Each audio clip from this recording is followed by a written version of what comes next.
consider this a professional courtesy. Hello, everyone, and welcome to another edition of Real Estate Realities with the Rebel Broker. My name's Robert Whitelaw, and I am the Rebel Broker, licensed real estate broker in the state of California, member of the National Association of Realtors. But please, don't hold that against me. So I gotta tell you, this has been the longest stretch I have ever gone and not done a show. And it definitely felt weird. We'll talk about some of the things that were feeding that beast. And I appreciate, for those of you who reached out and checked in. I realize, things have been so crazy, really since the beginning of this year. But I do appreciate the support, and I appreciate the folks reaching out to make sure everything's okay with me. Things are as good as they can be, I guess. Things are fine. Moving forward with a lot of the things, for those of you who've been around for a long time, there's a lot of balls in the air. I'm looking at selling my property based on the idea that we're really kind of at the top of a market. Then I'm going to turn around and use those funds for some more investment-related stuff, probably put a little bit of it aside to do the next home purchase, but really kind of banking on this idea that we are at a plateau in the marketplace. Now, I'm not going to cry either way. We'll talk about, and maybe we talk about that just because I think it's informative for folks. But man, it was to the point where I actually sat down to do the show just now, and my usual opening shtick, the intro to the show, I forgot it and started saying things I'd never said before. So that just shows you how long it's been. So it's been, what, 3 weeks? Has it been 3 weeks or something like that? Some in that neighborhood since the last show. The market is insane. Well, let's just start there. I don't think that's a spoiler alert for anyone. We've got some articles I want to cover. There's a variety of things we could talk about, and I'll tell you, there's an awful lot of things that we haven't talked about just because it's been so long since we've done a show. But to look at how things are going, it's just gangbusters, and of course, nothing lasts forever, right? Eventually, all parties end. It just depends on how they end. Do they end where we just see sort of a flattening of the market and then that thing stay that way for a long time? It's really hard to say. I've spent some time today reading various articles talking about how that's different this time, that we're not going to see this big jump off. And then I've listened to some folks who accurately called it last time and are saying they're seeing the same signs. We get sort of political moves. I know there's one out there now relating to making it harder to foreclose on FHA loans. We can talk about that one. I think that's an interesting one. That's kind of the one-off of today, so maybe we'll talk about that one first. And make sure to understand that this is not a good thing, and we'll talk a little bit about that. As always, the best way to reach out is going to be through the website. Head on over to therebelbroker.com. From there, you can send along any ideas, suggestions, questions, or observations that you might have relating to the wide, wonderful world of real estate. Where's the smart place to start here? Maybe just calibrate to reality. Maybe I'll do that first. Let's calibrate y'all to what's been going on with me. The market continues to be insane. I mentioned I've had listings and things that have been coming on the market. Some specifically listed with me, some with agents I'm cooperating with. Excuse me.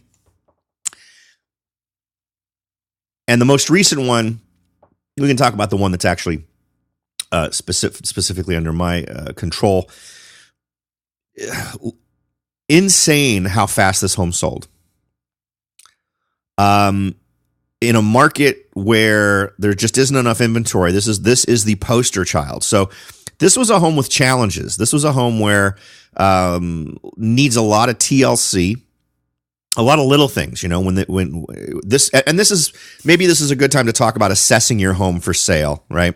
When I walked into the listing appointment for this one, I had a very long list of things they could do, but the reality was there was so much where the work that they would need to do in order to sort of bring it up to this higher level. They would have gotten an extra probably $85,000 to $100,000 out of it. But all the work they needed to get done in that place would have cost them so close to that amount that I really didn't see it as worth it. So I laid that out for them. See, now that's something else. This is another one of those realtor things that kind of annoys me. Because what you'll do, and what I find bizarre is that some folks who I will talk to who have just sold their home after working with an agent like this will talk like they just did the most wonderful thing ever. And I'm talking about when you want to list your house and the agent you've decided to hire comes in and says, these are all the things you need to do to make this home sell. And it's a ridiculously huge list, and it might be $50,000, $60,000, $70,000 worth of stuff.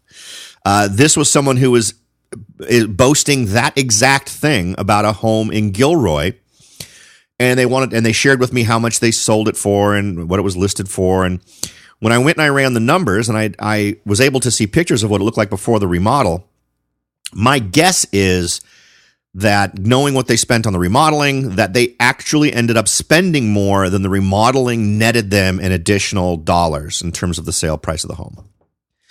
It may have shortened the time because it made it super attractive. So, I mean, it may have been one of those ones that sold a whole lot faster. But given the way the market's moving, I don't see that as a fair trade. You probably traded, 14 days on the market for 4 days on the market. So what am I getting at? Agents like to encourage you as a seller to do this stuff because you will then get your home sold for more money. They will want your house to sell for more money because the more money it sells for, the more they get in commission, right? But make them do all the math. Make them do the math of how much it nets you, right? When I do this for clients, I say, here's how much you can spend. This is what it'll cost you in time and pain in the butt to get all this stuff done. And we can get bids to find out what the total amount will be. But it'll get you this. And if the overall amount you're going to only make above and beyond the cost of doing the work is $5,000, why do it? If you can do this work and have it boost a ton, great, do it.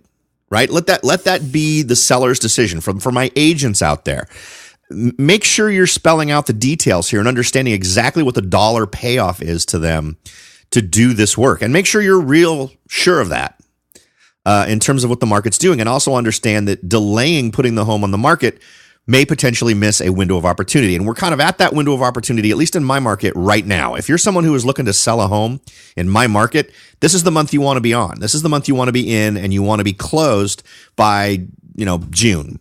Or not closed, but you want to be in escrow before June. So do that math. And when we sat down and did the math for them, it really didn't net them that much money. It would have made them a little more money, but here's the thing. As I said, this thing sold in 4 days. It sold, and I actually suggested to them they not accept the offer that we first saw. Or rather, I didn't say that. What I suggested was if they give me another week, I believe I can get you another $40,000. Which is a huge chunk of change. For reasons of their own, which were more kind of emotional reasons and everything like that. I mean, in order to be in full disclosure, I wanted to make sure they understood that by accepting this offer, that there was this other chance. And the reason I say that is I had 2 or 3 other folks who were interested in submitting an offer that wouldn't be able to if we accepted this, or would only be able to go into a backup position. So, but these sellers had all the information in front of them. They really liked the buyers. So, several lessons to learn here is, one, make sure that you're not just spending money to improve your home or upgrade your home to line the pockets of your real estate agent. Make sure you're doing it because when it's all said and done, you will be making enough money above and beyond what you've spent to make it worth your time and effort and patience and sanity, particularly if it's a lot of work. If your agent walks in and says, give it a new coat of paint, do these 4 or 5 items, and the grand total of everything comes to say $5,000, great. Fantastic. Odds are that stuff will probably pay off for you in some way. But once we start getting into, you need to remodel this kitchen, you need to redo these floors, you need to redo this bathroom, which is kind of what this was. The costs involved just didn't make sense because the top end of where they could go was really right only about between $5,000 to $10,000 difference of what they'd pay to get all this work done. So Make sure you're doing that math. Make sure you understand it. Make sure you understand the payoff. Because what I want to show my sellers is their net sheet. What are you going to net once this is all over? And if that number between doing a whole lot of work or doing nothing is super small, you want to have that informed decision in front of you, right? So that's where we went. And I told them, there's no question your home will sell quickly. And I strongly believe that we'll probably sell not only for above asking price, but if we are willing to trade time, probably substantially above asking. So we ended up accepting an offer. We're in escrow now. Everything's going fine, and no contingencies, no nothing. So I mean, they're buying it as is. We're going to go ahead and do the termite work, but it's an amazing reflection of what this market is. And this is a home that, again, as I said, had challenges. So it ended up being a really good. It's amazing to think that you're describing a home that's over $800,000 as a good deal for an entry level home that needs lots of work in this marketplace. But that's kind of the way things are going, and this intensity is insane. And when I see what's going on in the market, it really makes me second guess my timing of selling my place. Now, all the estimates I'm seeing are saying that we're going to see continued growth in prices over the next year. But whereas we saw something in the neighborhood of over 10% over the last year, the estimates I've seen projecting into the future project 7%. So they project a slowing down in the growth, but still continued growth.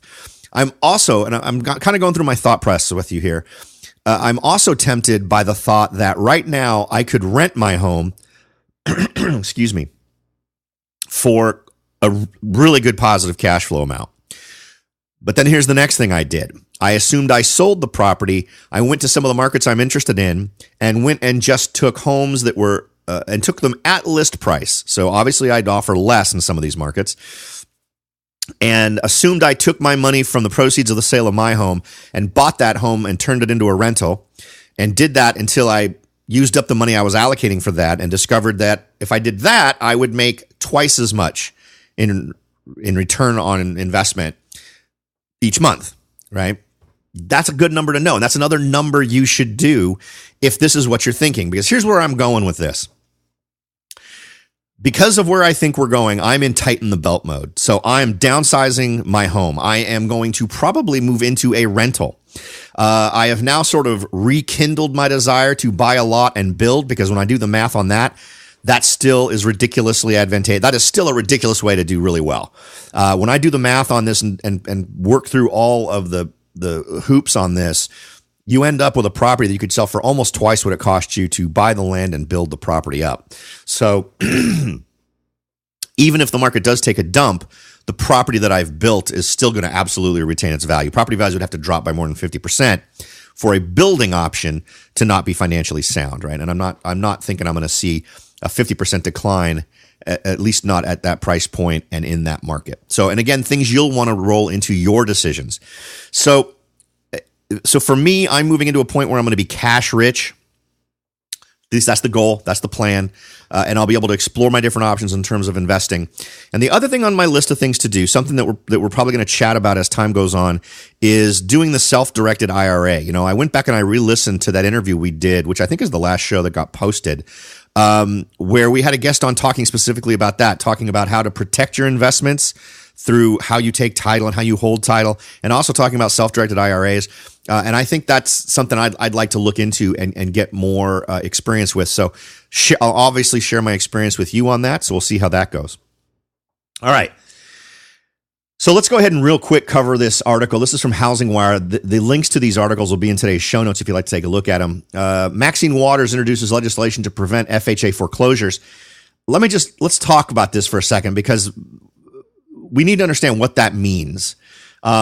The article states, as it starts out, in an attempt to prevent foreclosures on the Federal Housing Administration's borrowers, Democrats introduced a new bill in Congress. Now, why is that a big deal? Well, number one, FHA is now the number one holder of these notes, right? They have been for several years.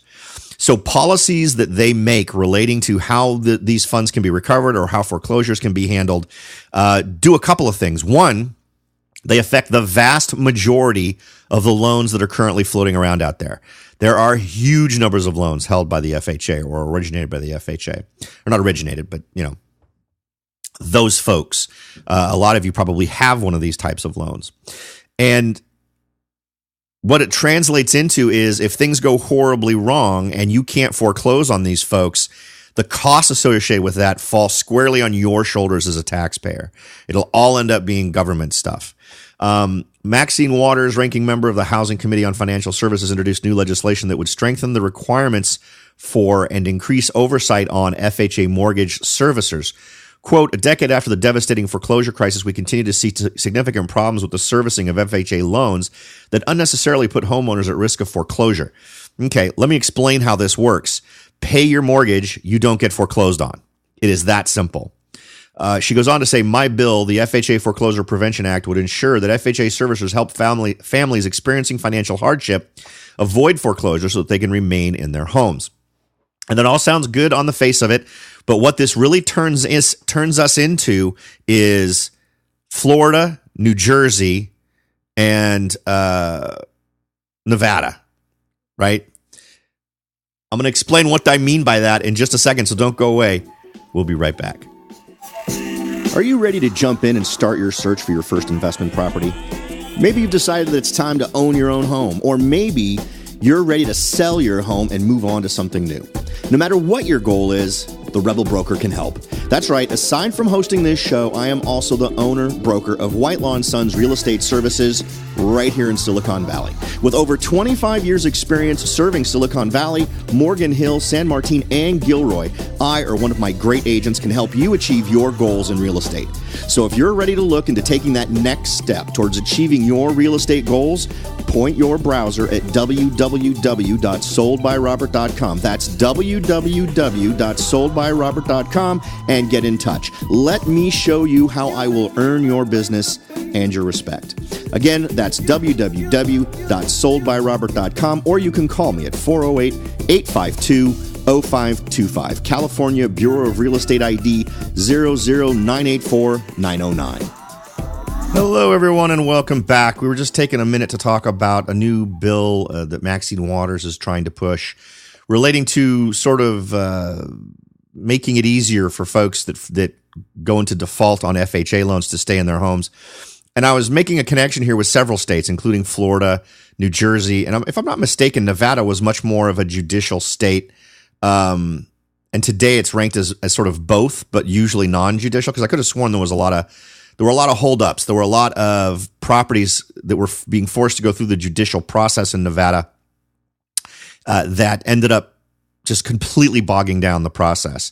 So these are states where the downturn lasted much longer. And my argument would be, by doing what she is suggesting, we are deciding to make the entire country like a Florida or New Jersey the next time we face a foreclosure challenge. And that is something you do not want. Foreclosures are a bad, ugly, horrible thing, and you don't want them to be drawn out. All the states that have judicial foreclosure had a horrible time in the last downturn. It prolonged the downturn. You know, when you have to take your bad medicine, you need to just do it. It needs to be over quick. You need to rip that Band-Aid off. So this legislation, I think, is a step towards creating judicial-style blockages in a foreclosure system nationally. So instead of being able to look at Florida and laugh at how stupidly they handled foreclosures, or at New Jersey or any of the other states that suffered under this for so long, and say, wow, I sure am glad we don't have that here, it would be something that would be thrown into the gears of all of us, all states. And that's a bad thing, because remember, it would only apply to FHA, so you can make that claim, and so it won't be 100%. But the FHA holds the vast majority of this. And just also to be clear, my feeling is that if this is something that gets pushed, this isn't going to be limited to FHA. This is something they'll try to slap onto the GSEs, the government-sponsored entities of Fannie and Freddie. And if that happens, that makes things even worse. It could, and when you take into consideration who the folks are, who are we talking about that are typically being drawn to FHA? FHA is very pushed. FHA approvals have become in reach of far more buyers, even ones challenged. This has been a goal of FHA. It's not some secret They have been trying to be able to lend money to people who to lend money to people who are less qualified. It's part of their mandate.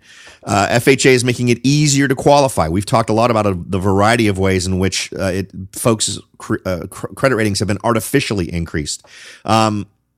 So these are all things that be concerned about because we're talking about folks that are likely slightly more risky in terms of the lending scenarios that we're going to be faced with. But then we're also talking about folks who, if something bad does happen, and it's more likely to happen to this group than other groups, particularly conventional borrowers, then we're talking about extending the period of time that they'll be able to hold on to that foreclosed property beyond what would be normal under the circumstances we're used to just in the last downturn.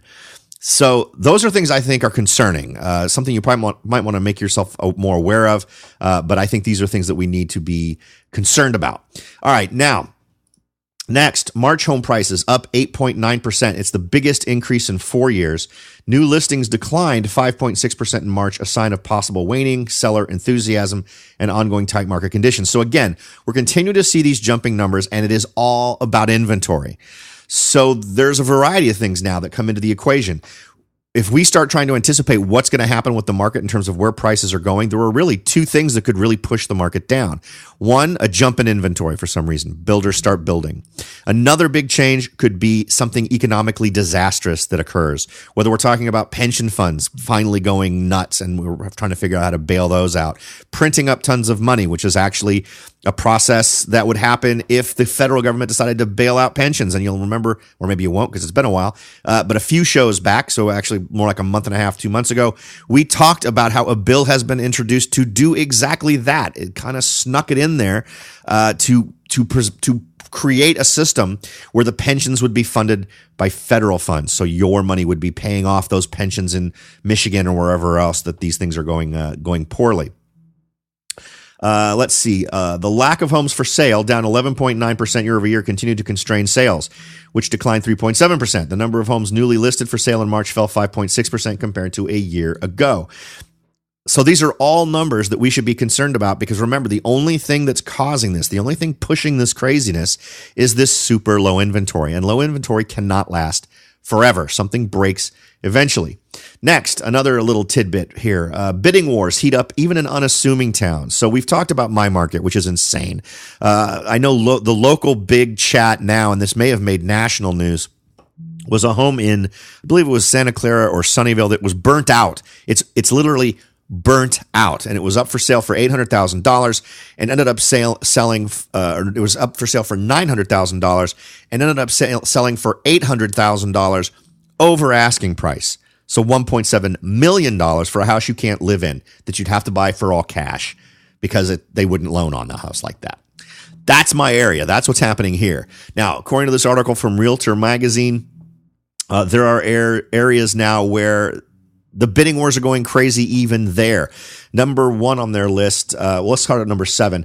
Madison, Wisconsin, the share of homes selling above asking price, 40.9%. The increase in the share of homes selling above asking price, 73.4%. Sioux Falls, South Dakota, the share of homes selling above asking price, 32.8%. Increase in the share of homes selling above ask, 74.2%. Number 5, Greensboro, North Carolina, share of homes selling above asking price, 29%. Increase in the share of homes selling above ask, 81%.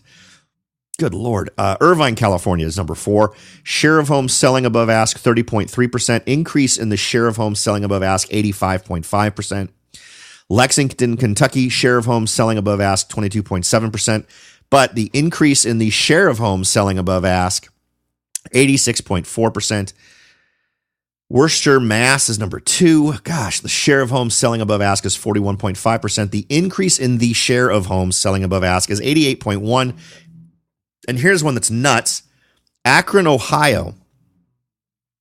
The share of homes that are selling above ask, 20.6%. So that's not too bad. But the increase in the share of homes selling above ask is 91.7%.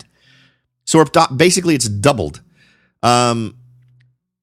They evaluated listing and sales data from March 5th to 2015 to February 2016, and then compared it to data from March 2017 to February 18. The following 7 locales saw the biggest upticks in the percentages of homes selling above asking price. So all of these areas that we would normally consider not spotlight areas. Now, some of these have come up on our return on investment numbers that we've done whenever we've shared analysis on properties where investors were seeing the highest rate of return. I think Sioux Falls was on there. I'm almost sure Akron, Ohio was actually on one of those. And Greensboro, North Carolina, I believe, was on there as well. So that may be a reflection of those dynamics where just the values are doing so well. Finally, half of markets outpacing peaks prior to the recession. So we're already in most areas now beyond where we were in terms of prices. Rising interest rates and recently enacted tax reform that removed some tax incentives for home ownership were not enough to cool off red-hot home price appreciation in many parts of the country, with 30 of the 105 local markets analyzed posting double-digit gains in median home prices in the first quarter. Home prices are still below pre-recession peaks in 46% of local markets, but nearly one-third of even those markets posted double-digit home price appreciation in the first quarter. So 46% still are still not quite at the peak. My area is now above the peak, no question about it. Almost all of Silicon Valley is. Some snippets to take away from this particular report from Rice Media. The areas at the highest from their peak pre-recession are California. No big surprise, that's Silicon Valley. San Jose, 60% from peak, over 60% over peak pre-recession. Colorado, Denver, plus 62%. Texas, Dallas, Fort Worth, plus 62%. Houston, plus 69%. San Antonio, plus 57%. The areas with the lowest from their peak pre-recession are Connecticut, Bridgeport, Stamford, Norwalk, down 25%. Hartford, down 19%. New Haven, down 22%. Pennsylvania, Allentown, down 21%, and Philadelphia, down 20%. On average, homeowners recouped $53,369, or 29.5% at sale, down from $54,000 in the fourth quarter, but up from $445,000 in the first quarter of 2017. The most considerable turns were in San Jose with 109.1%, San Francisco with 73.6%, Seattle with 66%, and Kuhului Wailuku Lahaina, and I think I pronounced that relatively correctly. Thank you very much. 65.3%. Oh, and that is Hawaii. Vallejo, Fairfield, California, 58.8%. So if you just take this, if you just take the headlines and you take these things, man, it's a booming market, and a lot of people don't want to see the cracks. But here's what's creepy, and this is the anecdotal part of the show. I want to finish off with this. The words I'm hearing coming from the folks that are singing the praises of the market, that are saying we are in a market that's much more robust. We don't need to worry. We're not experiencing the same kind of problems that we've experienced in the past. This is different from the downturn of 95 or the downturn of 2001 or whatever they want to talk about. All of this sounds freakishly familiar. The vibe I'm getting is very similar to what was floating around in 2004 and 2005. Is there absolutely going to be a correlation? Just because this is the way it went down last time is going to go down the same way this time? No. You know what? Because the epicenter of what went wrong last time was in a different place. The epicenter was within the world of real estate as the commodity in question. The question is, what other commodity in our world could cause a problem? And think of commodities as anything relating to money. It could be the money itself. It could be a pension problem. All the things we've talked about could feed this beast. So keep all this in mind. Even if you're not on board with me, if you say, because here's the thing, what's my worst case scenario? Let's say I end up being wrong and everything just keeps growing forever. Well, I'll end up living in a place that I'm probably renting with a whole lot of cash flow. I'll have a lot of cash, and I will have probably 3 or 4 properties in other markets that I'm renting that I'll just continue to be able to make excellent return on from my returns in terms of the rental. And because the market's doing what you expected and continuing to grow, I'll be getting appreciation on the properties. Now, the downside is I will lose out on the appreciation from the property I held here, but my cash flow will still be good, right? So I don't think I'm in a horrible position, even if everything goes as well as it possibly could. On the flip side, if I'm right, really bad things could happen, right? If you end up being in one of these homes and you're over leveraged, and I'm not overly leveraged on my property, to be really honest, I could hold on to my property And odds are, even if the market took a huge dump, I would still be positive cash flow. But here's the final thought. And this is where a lot of people get the disconnect. People say, you know what, Robert, I don't need to worry about it, right? Because however the markets move up or down, if I need to sell and move, I can just, it's relative, right? A home I'm going to sell goes down in value, but the house I'm going to buy goes down in value. Yes, but no.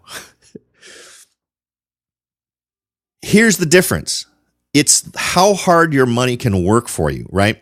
Let's say for the sake of argument, you have a home and you have $100,000 of equity in it. If you sell it today, you'll have $100,000. Well, let's say the market drops and suddenly you'd only walk away with $10,000. That's a surrendering of power, right? People don't understand that the true value and the true estimation you should make in your head when you're thinking about moving from property A to property B is less about, well, the relative values are changing, but more focused on what's my relative net removal of cash in this transaction, right? And in one case, I walk away with $100,000. In one case, I walk away with $10,000. Likely, the reality is that when I then go to buy that other house, I'm going to be potentially as encumbered and my money's not going to be working as hard for me. Does that make sense? That's the math I do when I second guess renting my house instead of selling it.